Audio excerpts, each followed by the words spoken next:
របាយការណ៍នេះគឺមិនបានឆ្លុះបញ្ចាំងអំពីទស្សនវិជ្ជាជាក់ស្ដែងនៅក្នុងប្រទេសកម្ពុជានោះទេរបាយការណ៍នេះគ្រាន់តែមើលមួយជ្រុងហើយធ្វើការវិតម្លៃសន្និដ្ឋាន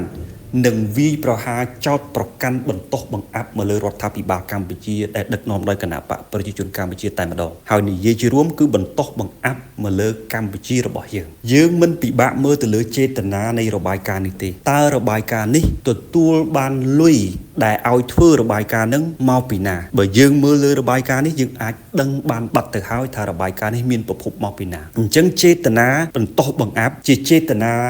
យកនៅបញ្ហាភូមិសាស្ត្រនយោបាយមកបង្អាប់ប្រទេសកម្ពុជាតែប៉ុណ្ណោះជាពិសេសវាយប្រហារមកលើគណៈបកប្រជាជនកម្ពុជានិយាយបែបនេះយើងមិនមែនបដិសេធថាប្រទេសកម្ពុជារបស់យើងមិនមានឧក្រិដ្ឋកម្មឆ្លងដែននោះទេយើងទទួលស្គាល់ថាយើងមានឧក្រិដ្ឋកម្មឆ្លងដែនមិនមែនជាបញ្ហាមួយឧក្រិដ្ឋកម្មឆ្លងដែននេះកើតឡើងចំពោះតែប្រទេសកម្ពុជាឡើយវាជាបញ្ហាស្មុគស្មាញរបស់ពិភពលោកទាំងមូលឧក្រិដ្ឋកម្មនេះវាកើតឡើងពីពេញពិភពលោករួមទាំងតំបន់អាស៊ីអាគ្នេយ៍របស់យើងប្រទេសជិតខាងរបស់យើងក៏កំពុងតែឈឺក្បាលនឹងបញ្ហាឧក្រិដ្ឋកម្មនេះដែរដែលតម្រូវឲ្យយើងរួមគ្នាដោះស្រាយបញ្ហានេះជាលក្ខណៈអន្តររដ្ឋាភិបាលពីព្រោះយើងដឹងហើយថាឧក្រិដ្ឋកម្មឆ្លងដែនតាមប្រព័ន្ធអនឡាញឧក្រិដ្ឋជននេះមានការបំលាស់ទីឬក៏មានឱកាសងាយស្រួលក្នុងការប្រព្រឹត្តនៅបទល្មើសណាស់ដោយសាររត់ពីប្រទេសមួយទៅប្រទេសមួយ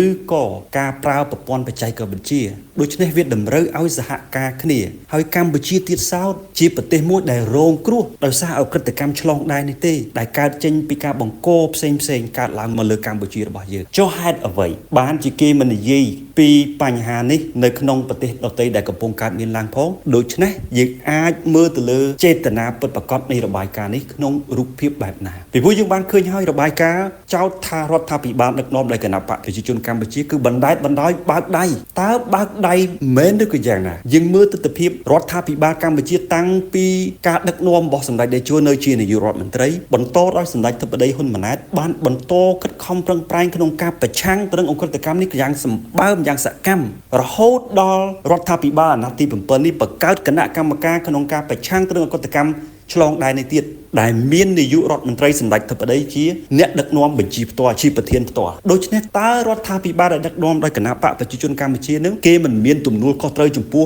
អ្នកបោះឆ្នោតឲ្យចំពោះប្រជាជនរបស់កម្ពុជាទេគេក៏ស្រឡាញ់ប្រទេសជាតិរបស់ខ្លួនដែរហើយយើងកំពុងតែខិតខំប្រឹងប្រែងក្នុងការប្រយុទ្ធប្រឆាំងនេះហើយដែលយើងរួមគ្នាទាំងអស់មិនថាមិនមែនត្រឹមតែរដ្ឋទទួលខុសត្រូវទេប៉ុន្តែរដ្ឋទាំងអស់ចូលរួមទាំងការអប់រំប្រជាជនកុំឲ្យខ្លាចទៅជាជនរងគ្រោះឬក៏ចូលរួមក្នុងបញ្ហាអក្រិតកម្មឆ្លងដែននេះឬក៏កុំឲ្យខ្លាចជាជនរងគ្រោះពីអក្រិតកម្មឆ្លងដែននេះអញ្ចឹងត្រូវការអប់រំប្រជាជនផងហើយការសហការគ្នាជាអន្តររដ្ឋាភិបាលផងទើបអាចដោះស្រាយបញ្ហានេះបានពីព្រោះវាបញ្ហានេះវាតាក់ទងទៅនឹងអន្តររដ្ឋាភិបាលប្រទេសនីមួយៗ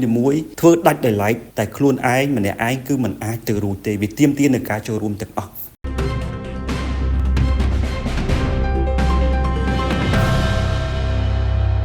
សារព័ត៌មានការពិតញូព័ត៌មានពិតក្នុងដៃអ្នក